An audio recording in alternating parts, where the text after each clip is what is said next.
పత్తి పంటలో పూత కూడా రాలుతుందని చాలామంది రైతులైతే మనల్ని అడగడం జరుగుతుంది. సో ప్రధానంగా ఇదే సమస్య నా పొలంలో కూడా ఉంది. సో ఈ విధంగా రాలిపోవడం జరుగుతుంది. సో దీనికి మనం మహతి ఎక్కువ వాళ్ళది నానో గోల్డ్ అయితే వాడుకోవాల్సి ఉంటుంది. సో ఈ నానో గోల్డ్లో వచ్చి మనకు ఈ 15 రకాల పోషకాలు అయితే ఉండడం జరుగుతుంది. సో మైక్రో న్యూట్రియన్స్ అనేది ఉంటాయి. అలాగే మనకు ఎన్పికే న్యూట్రియన్స్ అయితే కూడా ఇందులో ఉండడం జరుగుతుంది.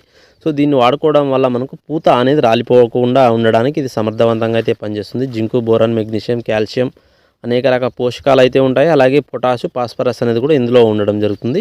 సో దీని కాంబినేషన్లో మీరు ఈ గోద్రేజ్ వాళ్ళది ఆర్డినో అయినా వాడుకోండి, లేకపోతే గరుడ వాళ్ళది చమత్కార్ అయినా కూడా దీని కాంబినేషన్లో వాడుకోండి. మీకు మంచి ఫలితం అయితే ఉంటుంది. పత్తి పంటలో పూత అధికంగా రావడానికి, వచ్చిన పూత అనేది రాలిపోకుండా ఉండడానికి ఇవి సమర్థవంతంగా అయితే పనిచేస్తాయి. సో తప్పకుండా అయితే నానో గోల్డ్ అనేది వాడుకోండి.